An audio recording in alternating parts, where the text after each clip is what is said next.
কেন সম্মান করবা? 2 বছর দুধ পান করাইছে, মলমূত্র পরিষ্কার করাইছে, তুমি আমি পায়খানা করে দিয়েছি, বারবার ছোটকালে পায়খানা করেছি বিছানায়, এই শীতের রাতে প্রসাব করে দিয়েছি, আমাদেরকে মাটিতে ফেলে দেয় নাই, নদীতে ফেলে দেয় নাই। রাতের বেলা বারবার মার ঘুম ভেঙে যায়, বারবার দেখে আমার বাচ্চার নাকের উপর কাপড় পরছে, বারবার দেখে আমার সন্তান প্রসাব করে ঠান্ডা লাগায় কিনা, বারবার খাতাটা পাল্টায় দেয়, ঠিক না বে ঠিক ধরে কর। মার ঘুম হয় না, কতক্ষণ পর পর ঝাঁকি মেরে উঠে যায়। তোমার আমার মা যদি রাত্রে একেবারে নাক টেনে ঘুমায় থাকতো, এতটুকু দুর্বল আল্লাহ আমাকে তোমাকে বানাইছিল, নাকের উপরে একটু আঁচল পড়লেও মারা যাইতাম, ঠিক না বেঠে। খেদমতে মা দর পে দর কুন সুবহ শাম, তাকে বাসি দর্দ আলম নে কোনাম। খেদমতে মা দর পে দর কুন ইখতিয়ার, তা সবি মাল দৌলাতে বখতিয়ার। বনে থাকে বনবাদরি সাও জ্বলে তার বুকে, বনে থাকে বনবাদরি সাও জ্বলে তার বুকে, অমনি মায়ে সাও সাড়ে না পড়লে হাজার দুঃখে। বিদেশেতে যদি কারো সন্তান মারা যায়, পশু পাখি জানার আগে জানে তাহার মায়, ঠিক না বেটি? বিদেশেতে যদি কারো সন্তান মারা যায়, প্রতিবেশী জানার আগে জানে তাহার মায়, ঠিক কিনা জোরে কর। ও মুসলমানের দল, দুনিয়ায় স্ত্রী স্বামীকে ভালোবাসে তার স্বার্থ আছে, দুনিয়ায় বন্ধু বন্ধুকে ভালোবাসে তার স্বার্থ থাকে, ভাই ভাইকে ভালোবাসে পিছনে তার স্বার্থ থাকে, ভাই বোনকে ভালোবাসে স্বার্থ থাকে। যখন স্বার্থটা হারায়া যায়, কেউ কারো কাছে যায় না, ঠিক না বেঠে? দুইটা মানুষ শুধু বিনা স্বার্থে ভালোবাসে, সেই মানুষ দুইটার নাম হলো, 1 নম্বরে মা, 2 নম্বরে বাবা। অনেক বাবা আছে মাকে ফেলে রেখে 2-3টা বিয়ে করে এদিক সেদিক ঘুরিয়ে বেড়ায়, কিন্তু তোমার আমার অনেকের মা আছে ওই যৌবনটা নষ্ট করে দিছে, আর বিবাহ বসে নাই, গার্মেন্টসে চাকরি করে খাওয়ায়, সন্তানটাকে মাদ্রাসা পড়ায়, আছে না নাই? ধরে বলেন আছে না নাই? এমন মাও দুনিয়ায় আছে, 3-4টা সন্তান নিয়ে মানুষের বাড়ি কাজ করে, লেখাপড়া শিখায়। তোমার মা কেন এত ভালোবাসে? কারণ তোমার মার পেটের ভিতরে জ্বলে রে, এই সন্তানকে মানুষ করতে মার কত কষ্ট হয়েছে। তোমার মা আমার মা কত কষ্ট করেছে রে মুসলমান। তোমার আমার মাকে যদি তুমি, আমার আল্লাহ কয় পয়গম্বর জানায় দেন, মায়ের দিকে যদি কেউ নেক নজরে তাকায়, আমি আল্লাহ তাকে কবুল হজের নেকি দান করে দিব। আল্লাহু আকবার। আল্লাহ তাআলার পয়গম্বর বলেন, যদি কোনো সন্তান মার সাথে বেয়াদবি করে, তাকে জাহান্নামে নেওয়ার দায়িত্ব আমি আল্লাহর, তাকে আমি জাহান্নামে দিয়েই ছাড়বো। আর একটা কথা জানায় দেন, মায়ের পায়ের নিচে সন্তানের জান্নাত। কোন সুবহানাল্লাহ। অনেকে কয় স্বামীর পায়ের নিচে স্ত্রীর জান্নাত, মিথ্যা কথা, এটা মিথ্যা কথা। কোনদিন স্বামীর পায়ের নিচে স্ত্রীর জান্নাত না, মায়ের পায়ের নিচে সন্তানের জান্নাত। কে বলেছে? কে? স্বামী যদি স্ত্রীর কথা ভালো বলে, দোয়া করে স্ত্রী জান্নাতি হবে, আর স্বামী যদি বলে আমার স্ত্রী ভালো ছিল না, ও জাহান্নামী হবে। নাউজুবিল্লাহ। ও মুসলমানের দল, মাকে কেন ভালোবাসবে? মা তো এমন অসহায়, মাকে স্বার্থ ছাড়া মা আপনাকে আমাকে ভালোবাসে। মাকে যদি বৃদ্ধাশ্রমে রেখে আসে, মা কখনো বলবে না 2 বছর আমার বুকের দুধ খাইছিস, আমার দুধের দাম দিয়ে যা। আসার সময় বলবে খোকা ভালো থাকিস, যুদ্ধ হয়ে ঢাকা চলে আসো যে যুব, বাসা নিয়ে থাকো। মাকে যদি বলো মা দোয়া করিও, মা চোখের পানিটা মুছে বুঝতে দেয় না, বলে সন্তান রে দেখে শুনে চলিস, ভালো থাকিস। কত ভালো ভালো খাবার খাও স্ত্রীকে নিয়া।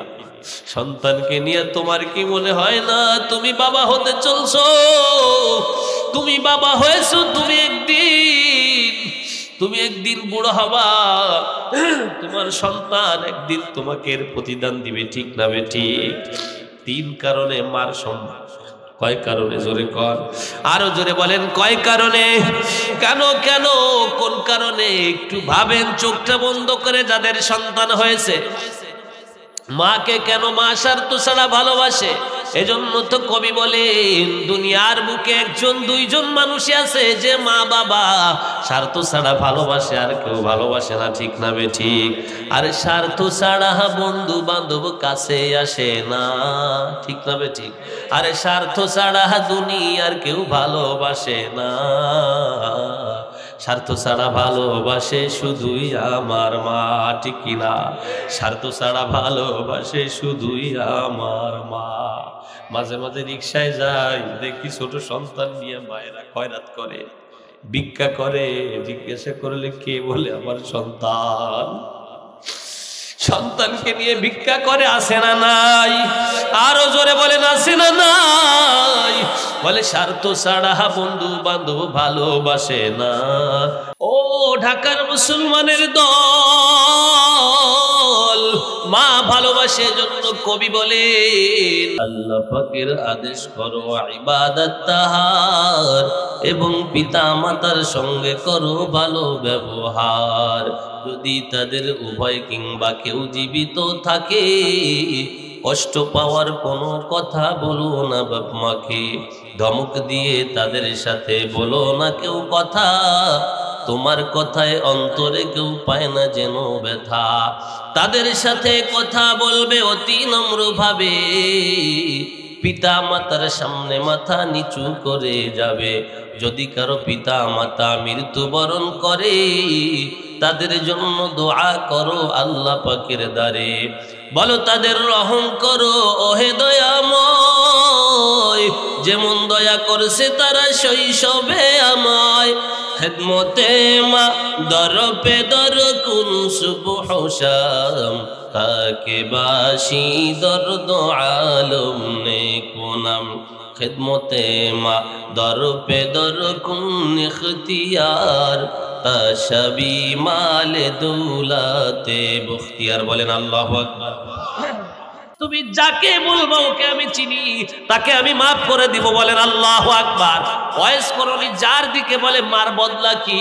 বলে মার খেদমতের কারণে আল্লাহ তোমাকে, আমি আল্লাহ তোমাকে এত প্রতিদান দিয়েছি, তোমাকে জান্নাত দিয়েছি, আর তুমি যার জন্য সুপারিশ করবা তাকে জান্নাত দিব, এটা মার বদলা। কোন আল্লাহু আকবার। এবার ওয়াইস করনি কিতাবে আসছে লক্ষ লক্ষ মানুষকে জান্নাতে নিয়ে যাবে, কোন সুবহানাল্লাহ। ও মুসলমান ভাইরা, মুসা আলাইহিস সালামের সময় একজন সন্তান ছিল, একজন দিনদার বাবার সন্তান। ওই সন্তানটা বাবা মারা যাওয়ার আগে বিবিকে বলে যায়, আমার যে বাচ্চাটা আছে ওর জন্য তো কিছু রাখতে পারলাম না, আমি যে একটা গাভী রেখে গেলাম, একটা বাছুর, এটা আল্লাহর রাস্তায় আমি জঙ্গলে ছেড়ে দিয়ে গেলাম। আমার সন্তানটা যখন বড় হবে গিয়ে বলবা, ও মুসার, ও মুসার আল্লাহ, ও মুসার রব, এই বাগানে এই জঙ্গলে আমার আব্বা একটা গরু রেখে গিয়েছে, আল্লাহর রাস্তায় চলে আসো। যখন এই কথা বলবে ওই গরুটা চলে আসবে, কোন সুবহানাল্লাহ। ওই সন্তানটাও দিনদার হয়েছে। তাফসীরের ভিতরে আসছে ওই সন্তানটা দিনদার। কেমন দিনদার? যে পয়সা কামাই করে 3টা ভাগ করে। কয়টা? জোরে বলেন। বাবা মারা গেছে, এক সন্তান রেখে যাওয়া সদকায়ে জারিয়া, বলেন আল্লাহু আকবার। মরার পরে সব আমল বন্ধ হয়ে যায়, কিছু আমল জারি থাকে। 1 নাম্বার, নেক সন্তান যদি আব্বার জন্য দোয়া করে, মার জন্য কবুল করে। কে? আরো জোরে বলেন কে? কিতাবের ভিতরে আসছে মুসা পয়গম্বরের জামানায় সন্তানটা যে টাকা পয়সা কামাই করে 3টা ভাগ করে। কয়টা? 1 ভাগ আল্লাহর রাস্তায় দান করে, আর 1 ভাগ দিয়ে ক্রয় করে খাবার কিনে, আর 1 ভাগ মার কাছে জমা দেয়। সুবহানাল্লাহ বলবেন না? শুধু তাই নয়, ও যুবকের দল, তিনিও একটা যুবক ছেলে ছিলেন। তিনি কি করে? রাত্রটাকে 3 ভাগ করে। কয় ভাগ? জোরে বলেন। রাত্রটাকে 3 ভাগ করে 1 ভাগ মার খেদমত করে। যখন মা ঘুমিয়ে যায় 12টার পরে তিনিও ঘুমিয়ে যায়। যখন তাহাজ্জুদের টাইম হয়ে যায় শেষ রাতে উঠে আল্লাহর কাছে কান্না করে সুবহানাল্লাহ। একদিন মা দেখে সন্তানটা বড় অসহায়, কষ্ট হয়ে যায়, বলে বাবারে তোমার আব্বা ওই জঙ্গলের ভিতরে একটা গরু রেখে গিয়েছিল, তুমি যাও যাও ওই গরুটাকে নিয়ে আসো, তুমি গরুটাকে এনে বিক্রয় করবা। কসসুল কোরআনের ভিতরে আসছে যখন ওই সন্তানকে মা বলে দেয় খবরদার ওই গরুটা তোমাকে বলবে ঘাড়ে ওঠো, গরুর ঘাড়ে উঠবা না, খবরদার যত বলুক। তখন যে বলতেছে ও ইব্রাহিমের আল্লাহ, আমার আব্বা এখানে একটা গরু রেখে গিয়েছিল, তোমার আমার জন্য তোমার কাছে আমানত, ও মুসার আল্লাহ গরুটা ফিরে দাও। গরুটা যখন বলতেছে সন্তান দোয়া করতেছে, গরুটা এমন ভাবে দৌড়ে আসতেছে, দৌড়াইতে দৌড়াইতে সে তার কাছে দাঁড়ায়ছে, বলেন আল্লাহু আকবার। তাফসীরের ভিতরে আসছে গরুটা এসে এরকম গলা জাগায় দিয়েছে, দেখবেন গরুর একটা খাসলাত মানুষ দেখলে গলা জাগায় দেয়, ঠিক না বে ঠিক? জোরে কন। গলা এরকম চুলকয়ে দিতেছে, ওই সন্তানটা এবার গরুর জবান খুলে গেছে, কন সুবহানাল্লাহ। গরু কয় এই নেক সন্তান আমার ঘাড়ে ওঠো। বলে না না তোমার ঘাড়ে ওঠা যাবে না, আমার মা নিষেধ করছে। বলে মা নিষেধ করছে তাতে কি হয়েছে, ঘাড়ে ওঠো, আমার কাঁধে ওঠো। বলে না সম্ভব না। বলেন আল্লাহু আকবার। বলে তোমার মা কি বলছে? বলে আমার সাথে তুমি চলো। চলছে চলছে কিছু দূর গিয়ে থেমে বলে সন্তান তুমি কি জানো, তুমি যদি আমার কাঁধে উঠতা, আমার ঘাড়ে উঠতা, মার কথা যদি অমান্য করতা, জীবনে আর আমাকে পাইতা না। আল্লাহু আকবার। খেদমতে মা দর পে দর কুন সুবহ শাম, তাকে বাসি দরদ আলম নেকো নাম। যদি সম্মান বাড়াইতে চাও মা বাবার খেদমতে লেগে যাও, যদি তুমি সব মানুষের সামনে বড় হতে চাও মার খেদমতে লেগে যাও। বলেন আল্লাহু আকবার। তাম দুনিয়ায় যত মানুষ পেরেশানিতে আছে খবর নিয়ে দেখবেন মার সাথে ভালো সম্পর্ক নাই, ঠিক কিনা? বাবার সাথে সম্পর্ক নাই, এজন্য ব্যবসায় লাভ হয় না, এক্সের লস। কারণটা কি? মার অভিশাপে তুমি পুড়ে যাইবা, ঠিক না বে ঠিক? ও মুসলমানের দল, মা বাবার সাথে যার ভাব আছে, সম্পর্ক ভালো, ওই সন্তানের কিছু অভাব হয় না। অভাব পূরণ করে কে? ওই সন্তানের কিছু অভাব হয় না। স্ত্রী তাকে সম্মান করে, মেয়ে তাকে সম্মান করে, প্রতিবেশী তাকে সম্মান করে। মা বাবার সাথে যদি ভাব ভালো না থাকে, তোমার আল্লাহর সাথে কিন্তু সম্পর্ক থাকবে না। কিতাবের ভিতর আসছে ওই গরুটা নিয়ে মার কাছে গিয়েছে, যাওয়ার পর বলে বাবা যাও বাজারে বিক্রয় করো। কোরআন শরীফের ভিতরে আসছে তাফসীরের ভিতরে, তখন বাজারে নিয়ে যাইতেছিল, মা ডেকে বলে সন্তান দাঁড়াও। বলে কি বলেন? মা বলতেছে সন্তান তুমি গরু বেচবা, কিন্তু বিক্রয় করবা, কত টাকা? বলে ওই টাকা আমার কাছে এসে বলবা, আগের থেকে দিবা না। গরু কত টাকা দাম? বলে আমার কাছে বলবা। 10 টাকা চাইবা, যদি বলে 10 টাকায় দিয়ে দিব, বলবা মার কাছে শুনে আসি, খবরদার দিবা না গরুটা। এবার চলে গেছে বিক্রি করতে। দেখেন পরীক্ষা, মায়ের সন্তানদেরকে সম্পদওয়ালা বানায় দেখে গেছে। যাওয়ার পরে বলে গরুর দাম কত? বলে 10 টাকা। বলে দিলাম। সন্তান কয় মার কাছে শুনে আসি, কোন সুবহানাল্লাহ। আর আমার আপনার অবস্থাটা কি? কিসের মার কাছে শুনবো? ব্যাংকে কত টাকা আছে শ্বশুর বাড়ির লোক ঠিকই জানে, মা জানে না। কথা কয় না রে? কত টাকা প্রতিদিন ইনকাম এটা শ্বশুর শাশুড়ি শালি পর্যন্ত জানে, কিন্তু আপন ভাই বোনও জানে না, মা বাপ তো দূরের কথা, কেউ জানে না। বাবার গ্রুপের কেউ জানে না, শ্বশুর গ্রুপের সব জানে, ঠিক কিনা? এই জন্যই তো বউতে ভাগিয়ে যায় টাকা নিয়ে, ঠিক না বে ঠিক? এই সমস্ত উমৈনে মার্কা পুরুষ যারা বোর নামে ব্যাংক ব্যালেন্স কইরা ভাই বেরাদারের সাথে সম্পর্ক নষ্ট করেন, এদের কপালে ভোগ আছে। আপনার মাটিতে আপনার ভাইরেই আগে দিবে, ঠিক কিনা? আপনার জন্য আপনার ভাই কাঁদবে। আপনি যদি মারা যান সারা জীবন বাবা কাঁদবে, মা কাঁদবে, ভাই কাঁদবে। শ্বশুর বাড়ির লোক আরো চিন্তা করবে মারা গেছে, এখন মাইয়েটা কার সাথে বিয়ে দিবানি। কথা কয় না রে? ঠিক না বে ঠিক? জোরে বলেন। আপনার আমার মুসল্লি কথায় কষ্ট পাইতেছেন নাকি? ও মুসলমানের দল, এবারে গেছে বাজারে গিয়া যখন বলছে মার কাছে শুনে আসি, বলে মা এই কয় টাকা, বলে যাওয়ার পর যা বলবে এটাও দিবা না, আমার কাছে বলবা। যাওয়ার পর বলে তোমাদের 20 টাকা দিব। কয় হবে না, মার কাছে শুনে আসি। কোন সুবহানাল্লাহ। আবার মার কাছে আসছে, মারে আমরা হইলে কি বলতাম, ও মা তো নসল্লা করেন না, বলে দেন আমি ওই টাকায় দিয়ে আসবো, কোন আপনার কাছে আসবো, আছে না নাই? আবার তৃতীয়বার বলতেছে তোমার গরুর দাম দিব এত 1000 টাকা, বলে আমি মার কাছে শুনিয়ে আসি। 3 বারের বেল মাকে যখন বলছে, মা বলে ও বাবা ও তো মানুষ না, ও মানুষ রূপে ফেরেশতা। আরো জোরে কোন সুবহানাল্লাহ, জোরে বলেন আল্লাহু আকবার। তাফসীরের ভিতর আসছে মা শিখিয়ে দেয়, সন্তান তুমি তার কাছে পরামর্শ করো, এই গরুটা কি এখন বিক্রি করব না পরে বিক্রি করব? এবার গিয়া বলে, ও আল্লাহর পাঠানো ফেরেশতা, আমি আপনাকে চিনে ফেলছি। মা বলছে গরুটা কি এখন বিক্রি করব না পরে করব, পরামর্শ দেন। বলে এখন বিক্রি করার প্রয়োজন নাই, মুসা পয়গম্বরের একজন উম্মত মারা যাবে, তারা তোমার গরু যত চামড়ার ভিতরে স্বর্ণমুদ্র প্রবেশ করানো যায়, যত স্বর্ণমুদ্র ধরে ওই পরিমাণ টাকা দিয়ে তোমার গরু নিয়ে যাবে। কোন সুবহানাল্লাহ। আমের নামে এক ব্যক্তি ছিল, সে খুন হয়ে গেল। খুন হয়ে যাওয়ার পর মুসা নবী তো ওই সময় সম্রাট, খবর পৌঁছাইছে কে মারা গেছে, খুন করছে তার আপন চাচাতো ভাই অথবা আপন চাচা। তাফসীরের ভিতরে আসছে খুন করার পর আরেক গ্রামে রেখে আসে, রেখে এসে তাদের নামে কি করছে, মামলা দিয়েছে। এরকম হয় কিনা জোরে কন, আপনাদের খারাপ লাগতেছে? তাদের নামে মামলা দেওয়ার পর এখন এলাকাবাসী তো মারে নাই, মারছে তো আপনজনেই। ক্ষতিটা পৃথিবীতে প্রথমে যে করবে সে আপনার আপনজন, ঠিক না বেঠিক? পর মানুষে এসে আপনাকে ক্ষতি করতে পারবে না আপনজন না থাকলে, ঠিক না বেঠিক? নিজের চাচাতো ভাইকে কেন মারলো, কোন কারণে মেরেছে? তার অনেক সম্পদ ছিল, আর কেউ ছিল না তার খাওয়ার মতো। বলে সে মরার আগে তাকে মেরে ফেললে সম্পদটা আমি পেয়ে যাব। যে মারছে সে একসের কাঁদতেছে, বলে আহারে আমার বাইরে কে মারলো, অন্যের নামে মামলা দেয়, এখন চলছে কিনা? কথা কয় না, চলছে কিনা? নাম বলবো না, এক নেতা আমি মাহফিলে গেলাম, কেঁদে দিয়ে কলা চড়াই দিয়ে বলে সভাপতি হয়েছে, কয় হুজুর আমার নামে 120টা মামলা। কয়টা? জোরে কোন কয়টা? কোন কারণে? বলে দল করি এই কারণে। কয় হুজুর আমি প্রতি মাসে এতটা মামলার হাজিরে দিই, বাড়ি ঘর বেঁচে লাইছি সব। হচ্ছে কিনা জোরে কোন? কি মামলা জোরে বলেন?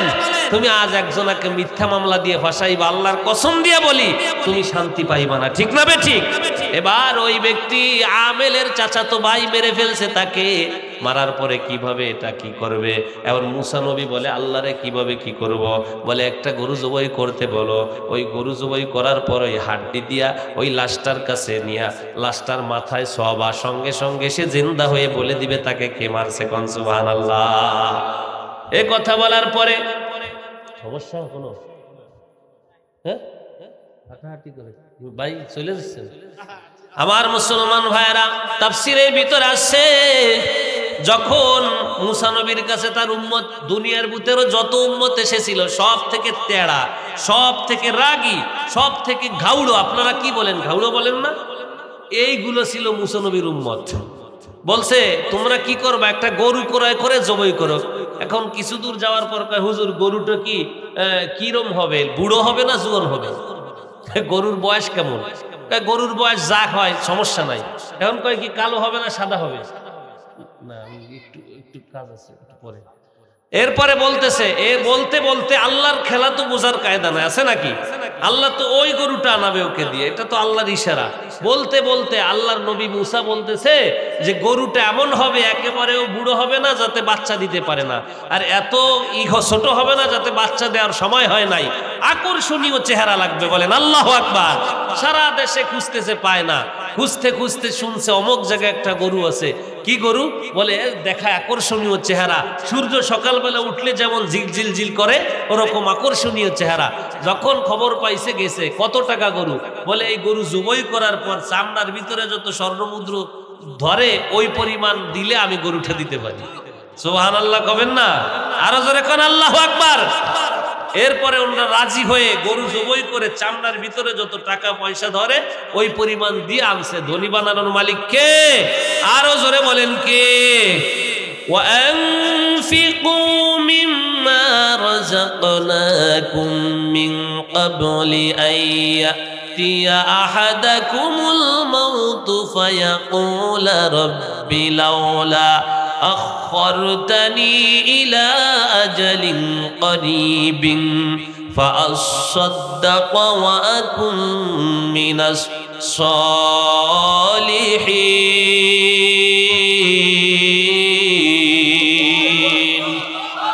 আমার আল্লাহ তাআলা বলে ওয়ানফিকু মিম্মা রাযাকনাকুম আমি যে তোমাদেরকে রিজিক দান করেছি কি দান করেছে আমি যে তোমাদেরকে সম্পদ দান করেছি ওটা থেকে আমার রাস্তায় খরচ করো তোমার মৃত্যু আসার পূর্বে খরচ করে নাও নাকি কামাই করে নাও না হলে তোমার মৃত্যুর দূত যখন এসে যাবে খবর যখন আসবে তুমি সময় চাইবা আমি আল্লাহ সময় দিব না তোমার দোয়া কবুল করা হবে না তুমি বলবা আল্লাহর একটু সময় দাও তুমি আমাকে একটু সময় দাও পরিত্রাণ দাও আল্লাহ আমি দান সদকা করে আমি নেকি কামাই করে আনি যেমন সুলাইমান নবীকে সময় দেওয়া হয় নাই মুসা নবীকে সময় দেওয়া হয় নাই আজরাইলকে চড় মেরে চোখ বের করে দিয়েছে এরপরও তার জান আজরাইলের হাতে কবজ করাইছে কে আরো জোরে কোন কে সুলাইমান পয়গম্বর বলে আজরাইল একটু সময় দাও বলে এখানে আর সময় নাই ও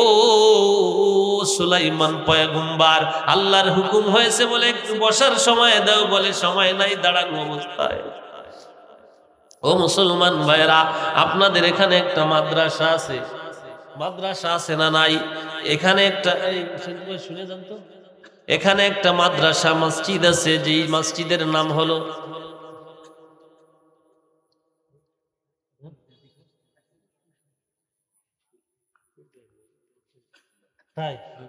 আচ্ছা তো আলহামদুলিল্লাহ বলেন সবাই আলহামদুলিল্লাহ আরো জোরে বলেন নারায়ে তাকবীর আপনারা আমার মুসল্লি কিনা আমার মুসল্লি না আপনারা এই বড়ইতলার মুসল্লি না সব আলহামদুলিল্লাহ বলেন আরো জোরে বলেন আল্লাহু আকবার এই মাহফিলটা কি আপনাদের সবার না আমার একার না ইব্রাহিম সাহেবের না সেন্টু ভাই আপনাদের সবার না যুব সমাজের উদ্যোগে মাহফিল যুবকরা কিয়ামতের ময়দানে আল্লাহ তাআলা তাদেরকে কেমন নিয়ামত দিবে জানেন আল্লাহ তাআলা বলবে যেই যুবক হে পয়গম্বর জানায় দেন যেই যুবক তার যৌবন কালটা আমার কাজে ব্যয় করেছে কোন কাজে তার গুনাহ করার ক্ষমতা ছিল কিন্তু গুনাহ করতে যায় নাই সে শুধু দাঁড়িয়ে দাঁড়িয়ে নামাজ পড়ছে দ্বীনের কাজ করছে কিয়ামতের ময়দানে আরশের নিচে ছায়া পাবে কোন সুবহানাল্লাহ এক নম্বরে আরশের নিচে ছায়া পাবে যে ইমাম হবে ইমাম মানে কি বিচারক বলেন আল্লাহু আকবার বিচারক যারা বিচারপতি সঠিক বিচার করে